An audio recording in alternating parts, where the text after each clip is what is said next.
Yo le quiero preguntar sobre estas presiones que se está ejerciendo de la Fiscalía General de la República hacia algunos de sus integrantes, pues para que resuelvan a su favor. Bueno, lo que conocemos todos pues son las grabaciones que hemos podido, yo creo que todos, escuchar por redes. Lo primero, hay que decir que son grabaciones que se tomaron de manera ilegal.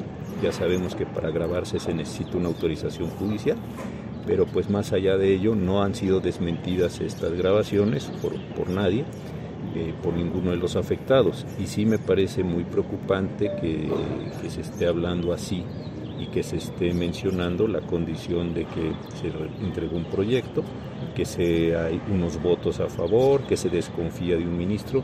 Yo creo que eso de verdad afecta muchísimo a la justicia. Y no lo digo en un plan retórico, pero ¿qué incentivos tienen las personas para llevar sus casos ante los tribunales si esas personas suponen, no estoy diciendo nada más que eso, suponen que puede haber una parcialidad en los juzgados? Creo que de verdad el daño que se le produce a la justicia es muy grave. Y no digo justicia así en términos retóricos o en términos abstractos. Lo digo como el mecanismo que tenemos para resolver los conflictos en un país que está altamente polarizado y altamente lastimado. ¿Se pone en entredicho la autonomía del Poder Judicial con estas situaciones que son difíciles? Yo creo que la autonomía se podría en entredicho si se llegara a demostrar que ese efecto, que esa presión determinó el sentido de la sentencia. Afortunadamente hasta hoy no se ha dictado la sentencia. Supongo yo que los señores ministros, las señoras ministras, pues estarán valorando todos estos elementos y esperaría yo que pues resuelvan conforme a derecho. Es un litigio pues más allá de las personas involucradas, pues razonablemente normal. Es una acusación con una persona, tienen que probarse la afectación a la vida de otra señora o de otro señor, en fin, es un litigio, insisto, quitándole los temas de las partes involucradas, pues de los que desafortunadamente también se presentan mucho en el país. Entonces creo que tendríamos que esperar a ver qué es lo que vota la semana que entra la Suprema Corte con el caso que la propia Corte atrajo, para saber si se produjeron o no se produjeron presiones, y si se produjeron, si fueron o no fueron eficaces. Es común este tipo de... conozcan los proyectos antes, como lo dijo ayer Gers Manero, que cualquiera puede conocer el proyecto como si lo solicita algún ministro. No, lo que había es un mecanismo que a mí me parecía bueno en casos importantes, interrupción del embarazo, en casos digamos grandes. Lo que se hacía es subir el proyecto a la red para que todo el mundo en una igualdad de condiciones tuviera conocimiento de eso. Sí se sabía que algunos proyectos se filtraban, tampoco quedaba muy claro cuál era el mecanismo de filtración, pero tampoco es de lo más común. Sí hubo casos de filtración. En el caso de KC se filtró un proyecto, eso lo cuenta muy bien Jorge Volpi en su novela, y algunos otros casos, pero no es lo común que los proyectos estén circulando. ¿Nota usted que no existe una prohibición, tampoco existe una obligación de darlos ni una prohibición de no darlos, pero realmente es una práctica el no darlos. ¿Considera usted que hay alguna ventaja para el fiscal general al conocerlo y no de la otra parte este proyecto? Yo creo que sí, porque mire, cuando se tiene, o las personas que tienen acceso a un proyecto antes, pues pueden ir a ver a los ministros para hacer alegatos con lo que el proyecto dice, mientras que las otras partes pues no pueden alegar nada porque no tienen conocimiento de ese proyecto. Entonces sí creo que se puede producir una ventaja para una de las partes en relación con la otra. Ministro, ¿pudiera, no sé si está en la ley o no, de que algunos casos por interés nacional debieran publicar? Sí, eso es lo que le decía yo, cuando eran casos grandes, algunos presidentes, me tocó trabajar ahí cuando presidían la Corte, se entregaba el proyecto y un determinado día a una determinada hora se subía a la red, y entonces todo el mundo tenía acceso y todo el mundo podía hacerlo. Recuerdo así especialmente un caso de interrupción del embarazo, que fue un caso muy polémico, desde luego, porque las distintas personas tienen distintas opiniones sobre este asunto, que se subía a la red. Entonces cuando venían las personas que estaban en una posición o en otra, pues conocían justamente el proyecto y tenían posibilidades de argumentar sobre el proyecto, pero eso sí era una condición general de todas las partes. Hubo varios casos en ese sentido, pero un acuerdo del Pleno, insisto, por la importancia, por lo que usted dice, la trascendencia del asunto, pues darlo a conocer en términos generales. ¿Es la primera vez que Gers Manero interviene de esta manera para presionar a los ministros? No les sabría decir. Yo cuando estuve no me tocó él como autoridad, yo no no les sabría si yo no tuve, lo conozco como académico, lo conozco como profesor, pero nunca interactué con él como autoridad. Ministro de la sobreescucha. Se ha puesto en entredicho pues ahora sí decir, la neutralidad de la Corte cuando vemos al presidente en funciones hablando, por ejemplo, de denuncias sueltas sobre el caso ABC, de supuestas presiones e incluso haciendo pronunciamientos de temas de coyuntura en los cuales, bueno, pues la Corte más adelante pues va a tener que definir, o en el caso de ABC pues va a tener que haber un seguimiento de estas posturas. Entonces se está rompiendo la neutralidad. Mire, yo la experiencia que tuve es justamente la que usted dice, no hablar de casos que están en proceso, porque efectivamente no sé si se produce, pero al menos sí se genera la sospecha, que también es un punto muy delicado, de que se está produciendo pues una interferencia. Yo a muchos de ustedes pues tuve el gusto de conocerlos aquí cuando andaba yo en la función, y cosas que estaban pendientes de resolución no me pronunciaba porque sí creo que no sé si eso afecte, pero al menos se genera la percepción de que se está afectando, y creo que para una actividad tan compleja, tan delicada como es la administración de justicia, pues sí no es bueno andar opinando y andar adelantando criterio, o dar la impresión que se está adelantando criterio o que se está tomando una posición cercana a una de las partes en el proceso. Ministro, ¿a qué te conviene que se hable de una división al interior de los integrantes de la Suprema Corte de Justicia y pues que hay polarización? Mire, a ver, es que esto es interesante. La Corte resuelve los casos más grandes de justicia del país. Parece esto una obviedad.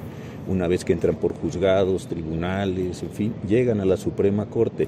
Entonces, y en la Corte se dirimen no solo problemas, que sería bastante obvio decir, lo que tiene que ver con las leyes, sino lo que está debajo de esas leyes, conflictos económicos, sociales, políticos, religiosos.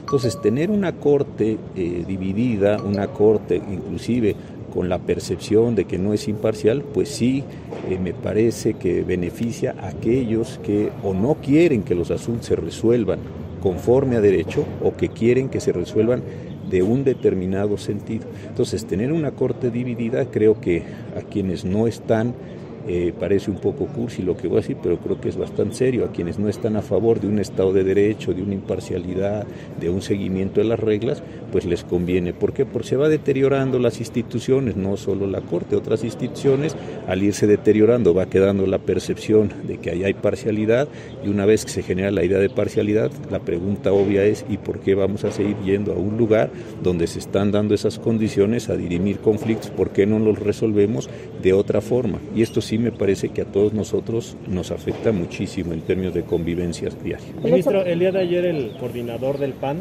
decía que esta decisión del 14 de marzo pues va a mostrar si la Corte es imparcial o no lo es en ese tipo de casos que implican a un funcionario en funciones, y digo, pues el fiscal es quien toma las decisiones prácticamente aquí de muchos asuntos. Entonces, ¿considera que esto va a ser determinante para...? Yo creo que sí, pero ahí hay que ver esto, no porque se le dé la razón a una parte o a otra quiere decir que estuvieron en una posición o en otra.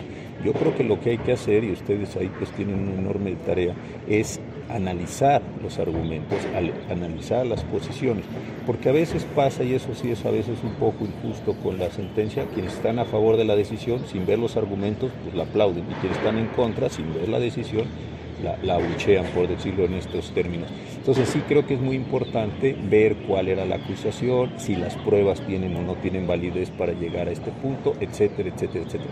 Pero eso sí se ve en dos momentos. Uno, cuando se abra la sesión, que es lo que argumenta cada ministro, si tienen una posición consistente con votos anteriores o no, si hay una sesión de qué duración es, quiénes participan, qué orden de participación, eso es muy importante. Y segundo, una vez que salga la resolución, ver si hay una construcción, digamos, jurídicamente viable, plausible, sobre lo definido en la propia sentencia. Eso es la forma de analizar. Ministro, hace rato se preguntaba sobre si ha perdido credibilidad o no la Corte, en general el sistema de justicia. Mire, porque se les acusa de corruptos, neoliberales. Si usted ve históricamente las encuestas, las encuestas sí, pues la Corte y los tribunales, la justicia en general, no tiene una buena calificación. Son calificaciones que están abajo de otros órganos del Estado, que están abajo del Ejército, de la Armada, de las universidades, en fin. Entonces no tiene una condición histórica, no es un problema actual en ese sentido, pero si se está todo el día denostando desde el poder público que si la Corte es esto, que si la Corte es lo otro, etcétera, lo que así me parece es, insisto, no sé si se dan cuenta de lo que se hace con esas afirmaciones, es simple y sencillamente haciendo que algo que de por sí tiene muy poca confianza, pues pierda cada vez más confianza. Y entonces la pregunta es, si las personas desconfían del sistema de justicia, ¿a dónde van a resolver los problemas que tienen que ver con la justicia?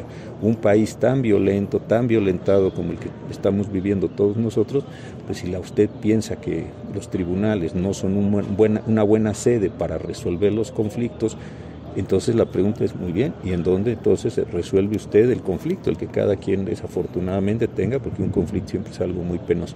Entonces, ¿dónde se resuelven los conflictos? Yo creo que ahí también no estamos abonando a esta construcción institucional. Insisto, parece retórica, como si quienes sostenemos esta idea viviéramos en un cuento de hadas, y no es así, porque la pregunta que yo me hago de veras con toda simplicidad es, muy bien, eso no es bueno. Entonces, ¿dónde resolvemos los conflictos? ¿A patadas, a balazos? ¿Seguimos resolviéndoles? ¿Entre nosotros nos seguimos agrediendo? ¿Dónde está la solución a esas cuestiones? Entonces creo que donde haya temas importantes de acusación, idea de que alguien está corrompido, etcétera, bueno, pues que se presenten las acusaciones, que se hagan los señalamientos directos, pero así toda la justicia, todos los jueces, todos los juzgadores, sí me parece que es una forma de ir lastimando, porque insisto, ya de por sí es una convivencia entre todos nosotros muy complicada. ¿Qué riesgo tiene en una democracia, ministro, que el Ejército y las Fuerzas Armadas tengan más reconocido en la Suprema Corte? Bueno, en sí mismo yo creo que así como lo plantea usted, no me parece mal, pues las Fuerzas Armadas pueden tener un gran reconocimiento por cierto tipo de actividades, por su disciplina, en fin, pero sí me parece que lo que es muy peligroso es esta extensión, que ya es cierto que se viene realizando desde los años 70, pero que se ha incrementado considerablemente en este trienio el presidente López Obrador, porque el Ejército y la Armada están ocupando cada vez más funciones de carácter civil. Y creo que lo delicado no es solo si tienen la capacidad o no, si están o no violando derechos humanos, sino que están generando excepciones muy grandes a la forma en que administran. Piensen ustedes que las adquisiciones que hace el Ejército y la Armada, por ejemplo, se hacen a título de reserva porque están en el marco de la seguridad nacional. Entonces, ¿quién compra, quién vende, cuáles son eso no lo sabemos como sociedad, y eso sí me parece que va generando también una contaminación respecto a todo el sistema de administración pública del país. Ese es un ángulo que no se suele ver. Yo entiendo que si el Ejército y la Armada están haciendo adquisiciones para sus atribuciones propias, pues es muy razonable que no sepamos cosas o que las sepamos después de un tiempo. No nos van a decir cuáles son sus operativos, sus armas, sus equipos de comunicaciones, etcétera. Pero si eso se va haciendo con respecto a actividades administrativas ordinarias, como las que están realizando, entonces sí me parece que se van generando algunas distorsiones que luego es muy difícil reparar. ¿Podría ser un nuevo esquema de opacidad? Puede ser un esquema de opacidad, desde luego. Muchas gracias. No, gracias a todos, cuídense mucho, qué gusto volverlos a ver.